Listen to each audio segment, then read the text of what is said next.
यहाँ भी तक ताला लगा है, इनकी भी लोकेशन लेंगे। ये कहाँ है अभी तक? और देखिए ऐसे अधिकारी मुर्दाबाद। देखिए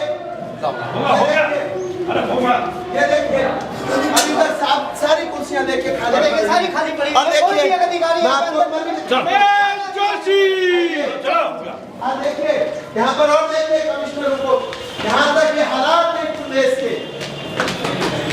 ये देखिए हम पूछना चाहते हैं कमिश्नर, अभी तक कोई कमिश्नर ये देखिए ये भी कुर्सी खाली है, कोई अधिकारी यहाँ पे नजर नहीं आ रहे।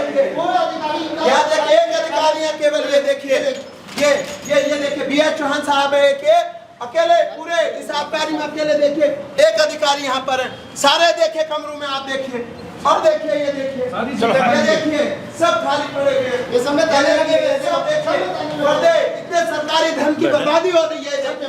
ये देखिए यहाँ भी देखता हूँ। अरे चलो हो गया, मीडिया वालों को अंदर आगे देखिए एक ये शुभम तोमर सब खाली है। आबकारी में ताला लगा दो या तालाबंदी का कोई साथ नहीं। रमेश जोशी जिंदाबाद, रमेश जोशी जिंदाबाद, लगा देते हैं, कोई है ही नहीं तो इसका काम क्या करना क्या इस आबकारी भवन का।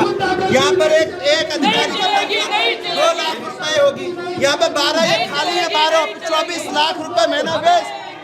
इनके भत्ते वेतन ये सब कमीशन खोरी में होंगे। एक की भी लोकेशन निकालो, कोई दलाली में होंगे ऑफिसों में। ये कोई है यहाँ पर? और यहाँ तो आपको दिख ही नहीं रहा।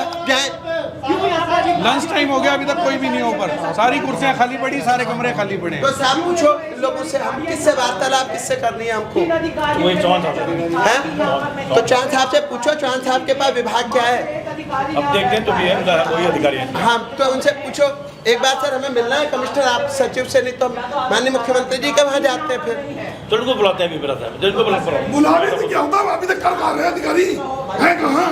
वो ड्यूटी नहीं ये तो अधिकारी बताएंगे अभी बताएंगे, जवाब देंगे। सर एकदम लगातार ये सुन रहे हैं कि कोई एक अरुण नाम का व्यक्ति आ गया इस प्रदेश में, जो पिछले 4 वर्षों से शराब के ठेके जगह जगह खुलवा दे रहा है। और आज हमारे सुनवाई में आई है कि एक डीओ का एक इंस्पेक्टर का ट्रांसफर होगा तो अरुण की चरण वंदना करेगा। वो कहेगा साहब त्राइमाम त्राइमाम त्राइमाम, हमारे को पोस्टिंग दो, तब पोस्टिंग मिल रही उत्तराखंड में। और सर आज देखिए आप जिला देहरादून में आबकारी निरीक्षक जिले को चला रहा है। डीओ मर गए क्या सर सारे? आज जहाँ डीओ होना चाहिए वहाँ आबकारी निरीक्षक है। आप उधम सिंह नगर जो माननीय मुख्यमंत्री जी की विधानसभा है, जहाँ से माननीय मुख्यमंत्री जी विधायक बने, वहाँ पर आबकारी निरीक्षक चला रहा है। मर गया क्या साहब डीओ? या डीओ खाली हो गए? साहब मेरी मांग है कि वो अरुण कौन है इसकी जांच करे आबकारी महकमा, सरकार को गोपनीय रिपोर्ट दे। साहब आप लिख के दे दो, जो उनको आगे पहुंचा देते हैं कमिश्नर साहब को। जो साहब अब आज तो हम चलो आपको ज्ञापन दे रहे हैं और हम 2 दिन बाद कमिश्नर साहब यहाँ नहीं मिलेंगे तो फिर साहब बस आंदोलन बड़ा होगा। आप बता दीजिएगा साहब इनको भावनाओं से अवगत करा। आइए साहब थोड़ा सा नीचे आ दीजिए। दोस्तों नमस्कार, आप सभी का स्वागत विजय पथ पर। इस वक्त हम मौजूद है आबकारी विभाग के सामने और यहाँ आप मेरे साथ देख पा रहे होंगे तमाम जो सुराज सेवा दल के पदाधिकारी हैं वो सब हमारे साथ मौजूद है। रमेश जोशी जी भी हमारे साथ है। जोशी जी पहले तो आप आज यहाँ आए हैं, इसका क्या कुछ कारण है, इसके बारे में थोड़ा सा हमें विस्तार से बताइए। भाई साहब ये लोग पब और बार के लाइसेंस ऐसे बांट दे रहे हैं थोक के भाव, जैसे किराने की दुकानें हो। आप देखिए ये जो देवभूमि है ये नशा भूमि इन्होंने बना दी है। अरुण नाम का एक व्यक्ति बाहर से यहाँ आकर के पूरे अधिकारियों को, पूरे ठेकेदारों को पूरा कंट्रोल कर रहा है, जगह जगह शराब के ठेके खुलवा दे रहा है। वो कौन है अरुण? उसकी जांच अभी तक सरकार ने नहीं करी। उस अरुण नाम के व्यक्ति की गोपनीय जांच की जाए। सरकार उसके मोबाइल की, इन ठेकेदारों के मोबाइल की और तमाम इन आला अधिकारियों के मोबाइल की लोकेशन चेक करे। आखिरकार ये इस प्रदेश में इस प्रकार का नशा क्यों आगे बढ़ा रहा है, क्यों इस देवभूमि को अपवित्र कर रहा है, कौन है ये व्यक्ति? और तमाम जो ये जगह जगह शराब की दुकानें खोली जा रही हैं, इसका पुरजोर विरोध करते हैं। एक तरफ से हमारे जो धामी जी वो ये कहते हैं कि हम जो है प्रदेश में से जो ज़मीनें हैं वो संरक्षित कर रहे हैं, 10,000 एकड़ भूमि खाली करा दी, ऊपर से सरकारी जो भूमि है वहाँ पर शराब के ठेके खुलवा रहे हैं। अच्छा जोशी जी, एक सवाल मेरा आता है कि अगर आप कह रहे हैं कि हाँ भाई सरकार इस चीज़ का जिम्मेदार है कि वो लगातार ठेके खुलवा रही है, तो कहीं ना कहीं डिमांड भी तो इस चीज़ की है कि हाँ भाई लगातार लोग शराब के लिए डिमांड। देखिए ना डिमांड क्यों, आप ये बताइए, ये कोई डिमांड वाली चीज़ है? देवभूमि में डिमांड होगी, हमारे युवाओं को जो है नशेड़ी बनाया जाएगा।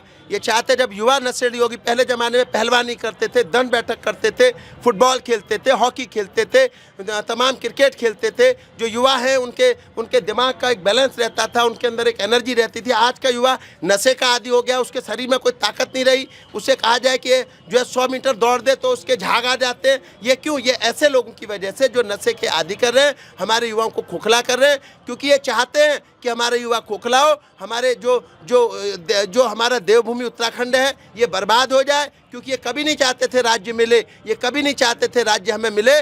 और इनकी मंशा शुरू से ही ठीक नहीं थी, और अब ये चाहते हैं कि ये राज्य जो उत्तराखंड है ये ख़त्म हो जाए, बर्बाद हो जाए, हम यहाँ की सारी अकूक संपत्ति को लूट ले जाए। और अब ये काले अंग्रेज जो नेताओं के रूप में बाहर से आकर के हमारे ऊपर तानाशाही कर रहे हैं, हिटलरशाही कर रहे हैं, इनको ये बता दूं, ये राज्य हमने छीन के लिया है। हमें भीख में नहीं मिली, हमें खैरात में नहीं मिली, ये राज्य हमने छीन के लिया है, लड़ के लिया है, अब हम अधिकार भी लेंगे लड़ के। अच्छा जोशी जी, एक सवाल और आता है इस चीज़ से कि हम लोग को हमेशा कुछ ना कुछ घटना होने के बाद ही क्यों याद आता है कि ये सब चीज़ें बुरी है या क्या है? हम देखें ये जो है चीज़ें देखें जब दिख रही हैं, पहले तो हम कह रहे थे, लेकिन अब अति हो चुकी है। पहले हम इनको जगा रहे थे, आ रहे थे, आपने पहले भी कवरेज किया है, हमने आबकारी को पहले भी जगाया, उसके बाद नियंत्रित हुए। अब ये सोच रहे हैं कि कोई, चूंकि विपक्ष तो मर चुका है, कांग्रेस मर चुकी है, वो तो दलाली में मगन है, भाजपा के वो जो है मित्र विपक्ष हैं, तो अब ये लोग निडर हो गए, इनको कानून का कोई डर नहीं रह गया, जांचू का कोई डर नहीं हुआ, प्रदेश को लूट रहे हैं, पैसे कमा रहे हैं, और जो जांच करने वाले अधिकारी उनको पैसे देकर के अपनी जांच से दबा दे रहे हैं। अच्छा, इसका विरोध और चीज़ें और ताकत से होगा, और मजबूती से होगा, पूरा जन आंदोलन खड़ा किया जाएगा, आप जैसे भाइयों को, युवाओं को एकत्रित किया जाएगा, इस प्रदेश को बचाने का काम किया जाएगा। चलिए, हमारे साथ आप भी प्रदेश अध्यक्ष हैं, आप क्या कुछ कहना चाहेंगे इस पूरे जो भी कार्य ये हुआ था, इस पूरे कृत्य के बाद ही ये सब चीज़ें शुरू हुई है कि नशे को लेकर लगातार सवाल खड़े हुए हैं, बार और पब्स हैं, इन सब को लेकर सवाल खड़े हुए हैं, क्या कुछ आपको? सर देखिए, जो आज हमारा ये पब कल्चर बन चुका है, ये हमारे उत्तराखंड का कल्चर नहीं है, ठीक है। अभी हमने पहले मीडिया में बाइट दी है, हमारा जो कल्चर होना चाहिए वो अध्यात्म के ऊपर होना चाहिए, योग के ऊपर होना चाहिए। जैसे आप अध्यक्ष जिसे हमारे पूछ रहे थे कि उनकी डिमांड है बार खोलने की, डिमांड तो सर हमारी रोज़गार देने की भी है, बिल्कुल सही बात। बच्चों को रोजगार भी दो ना। अगर आप ये डिमांड पूरी कर रहे हो तो ये डिमांड भी पूरी करो। आज आप देखिए बिल्कुल सामने पीआरडी के जवान वो धरने पे हैं, बेरोजगार धरने पे है, जो हमारी आंगनबाड़ी वाली महिलाएं हैं वो भी जस्ट बगल में धरने पे हैं। ये लोग नहीं दिख रहे, उनको उनकी डिमांड नहीं दिख रही है, डिमांड सिर्फ पबों की, बारों की, लाइसेंसों की दिख रही है। अच्छा, जैसे जोशी जी, अभी हम लोग ऊपर भी गए थे और कई यहाँ पर जो अधिकारी हैं कोई है ही नहीं मौजूद, तो फिर अब होंगे, ये आज देख लिया है ना, अब कल से देखो, ये टाइम से आएंगे। अभी मैं जाऊँगा, अभी तो मैं पीआरडी वालों के जवानों के साथ जा रहा हूँ धरने पर, उसके बाद मैं कल फिर इनकी ईंट से ईंट बजाऊंगा, इनको रोज सुबह टाइम से ऑफिस बैठाऊंगा, और जो टाइम से ऑफिस है इनके घर जाऊँगा अब मैं। अच्छा जोशी जी, पिछली बार भी जब हम आए थे, पिछली बार भी कुछ ऐसे ही हाल थे, हम एक अधिकारी से मिले थे कुल मिलाकर, और बाकी कोई अधिकारी वहाँ पर बैठा ही नहीं था, तो पिछली बार भी उसके बाद बैठने लग गए थे ना, जब पिछली बार हमने देखा आप तो बार-बार के अधिकारियों को याद दिलाना पड़ता है, अब की बार इनकी कान पट्टी सेकनी पड़ेगी। चलिए, आबकारी विभाग इसको किस तरीके से देखता है वो तो आगे देखने वाली बात होगी, और किस तरह से आगे ये आंदोलन बढ़ता है, और क्या सचमुच में हम इस नशे के खिलाफ कुछ कर पाएंगे, और किस तरीके से लगातार जो लड़ाई अलग अलग दल जो है वो लड़ रहे हैं। देखते हैं आगे क्या कुछ होता है। तब तक के लिए बने रहेगा विजयपथ न्यूज़ के साथ। बहुत बहुत धन्यवाद। बात दिया है, आखिरकार ऐसी कौन सी नियमावली है जिस प्रकार लाइसेंस बट रहे हैं। ये देवभूमि नहीं, ये नशा भूमि बनाने पर उतारू हो गए तमाम बाहर से आए हुए अधिकारी, बाहर से आए हुए शराब माफिया। तो आज तमाम इन बंदों पर हम चर्चा करेंगे, तब तक हमारे जो है बिनती भाई हमको बताएंगे कि नशा किस प्रकार बढ़ रहा है, किस प्रकार शराब जो है युवाओं के नसों तक में पहुंचा दी जा रही है। सारा धन्यवाद। बहुत बहुत धन्यवाद अध्यक्ष जी। और आज के इस धरने पे उपस्थित हमारे प्रदेश अध्यक्ष भाई रमेश जोशी जी, महामंत्री जी देवेंद्र बिष्ट जी, हमारे जिलाध्यक्ष भाई सुमित अग्रवाल जी, हमारे राजपुर विधानसभा के अध्यक्ष विजेंद्र भाई, और हमारी जो प्रदेश अध्यक्षा श्रीमती कावेरी जोशी जी, सभी कार्यकर्ता और सभी पदाधिकारियों का बहुत बहुत धन्यवाद जिन्होंने अपना कीमती समय निकाला और इस हमारे साथ धरने पे उपस्थित हुए। आज उत्तराखंड प्रदेश की हालत बद से बदतर हो चुकी है, युवाओं को नशे की तरफ धकेला जा रहा है। आज नशा इस कदर इस प्रदेश में ऐसे फैल गया है जैसे कैंसर भी धीरे फैलता है, उससे भी तेजी से ये नशा ऐसे फैल रहा है। आप किसी चौक नुक्कड़ पे खड़े हो जाओ, आपको युवाओं, लड़के तो लड़के एवं लड़कियां भी इस तरफ धकेली जा रही हैं। और इसके पीछे एक ही उद्देश्य है कि युवा जो जितने भी हैं सब नशे की तरफ धकेल दिए जाए, रोजगारी ना मांगे, सरकार से बेरोजगारी की तरफ रहे और घर के घर बर्बाद हो जाए। ऐसे ऐसे उत्तराखंड के अंदर गांव है जहां पे 10-10, 15-15 साल से बरात ही नहीं चढ़ी युवाओं की।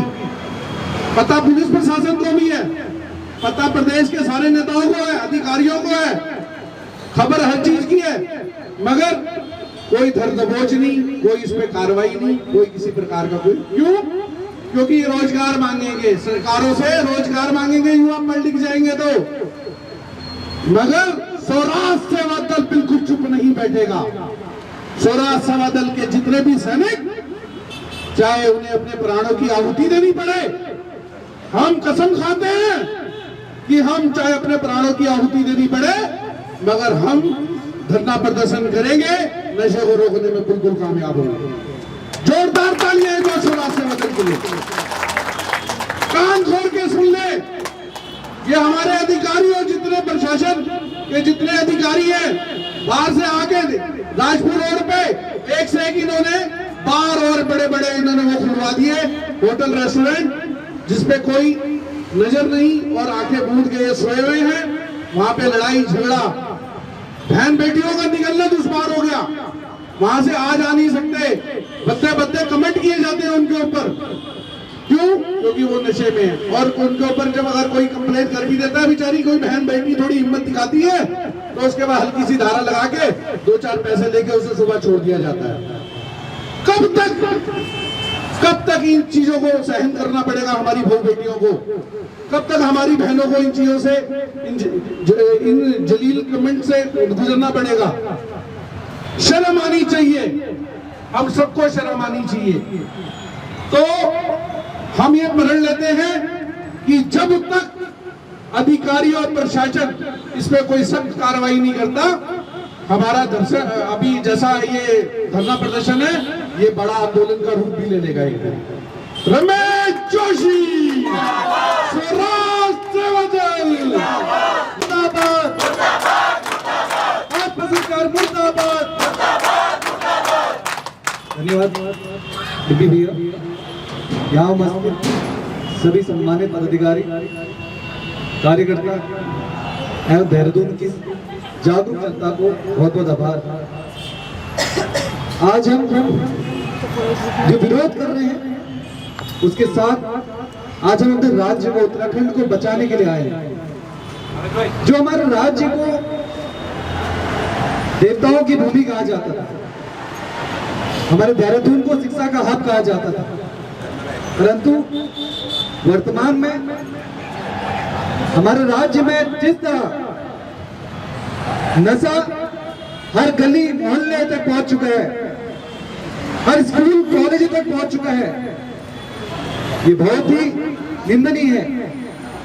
और स्वराज सेवा दल आज इसके लिए सड़कों पर उतरा है और आज देहरादून से ये आंदोलन प्रदेश के कोने कोने तक जाएगा।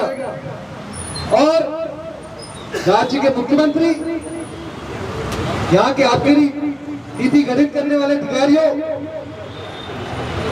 को समझा के आएगा कि ये राज्य देवभूमि के नाम से जाना जाता है, ये शराब भूमि, दैत्य भूमि के नाम से नहीं जाना जाता।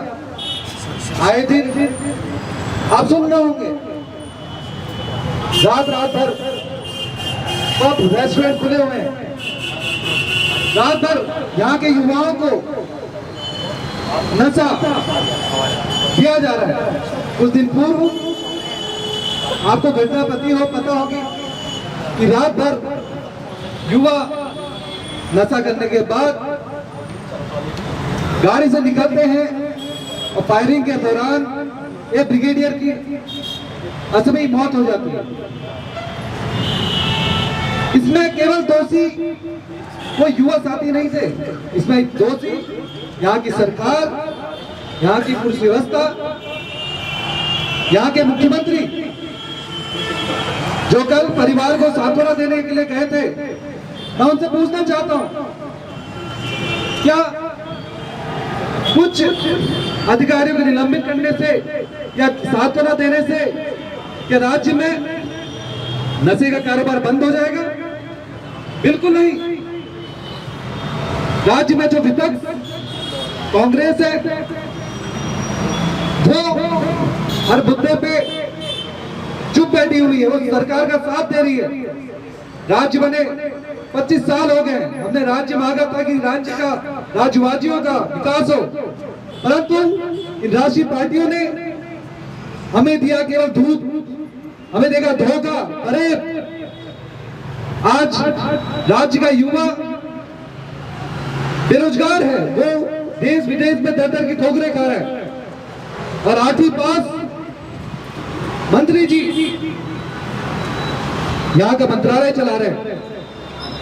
कितनी दुखद है कि हमारे राज्य का पढ़ा लिखा युवा रोजगार नहीं है और वो नशे की ओर धकेला जा रहा है, और राष्ट्रीय पार्टियां इस चीज में बिल्कुल भी गौर नहीं कर रही है।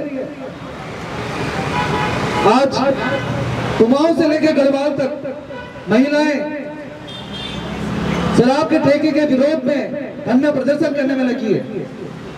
बड़ा आश्चर्य हुआ, देश विदेश में नैनीताल जिले के नीम करोली बाबा मंदिर तो सब आप लोग सब वहां जाते हैं, उसके पास भी शराब का ठेका खोला जा रहा है। ये कितना निंदनीय है। महिलाएं सड़कों पर उतर आई हैं, परंतु आपके कान में जू नहीं रेंग रहा है। सुराज सेवा दल का प्रत्येक कार्यकर्ता आपको आगाह करने आए हैं, या तो आपकी नियति बदल दो, नहीं तो हम बदल देंगे। और अभी थोड़ी देर में जो एसी के कमरे अंदर बैठे हुए हैं अधिकारी, और आप ज्ञापन लेने के लिए थोड़ी देर में जो बाहर निकलेंगे, आप ये मत सोचिए ज्ञापन लेके आप अंदर बैठ जाएंगे। आप ये कहेंगे ज्ञापन में लिखा है कि आपने नीति चेंज करनी है, नीति बदलनी है। जनता जागरूक हो चुकी है, और कुछ ही दिनों में राष्ट्रीय पार्टियां को उत्तराखंड से बाहर का रास्ता दिखा दिया जाएगा। आपने बहुत बार नारे सुने होंगे अभी तक कि अब की बार भाजपा सरकार, अब की बार कांग्रेस सरकार। 2027 के बाद आपको ये सुनाई नहीं देगा। सुनाई देगा तो तक अब की बार सुराज सरकार, अब की बार सुराज सरकार, अब की बार सुराज सरकार, अब की बार सुराज सरकार, सुराज सेवा दल, सुराज सेवा दल आए दिन रात्रि को आपको यहाँ के एक्सीडेंट दिखाई दे रहे होंगे अखबारों में, इंस्टाग्राम में, फेसबुक में, कि जगह जगह पे एक्सीडेंट होने में लगे हैं। वो केवल तेज गति के कारण नहीं हो रहे, वो हो रहे हैं क्योंकि आपने नशा को हर घर घर तक पहुंचा दिया है।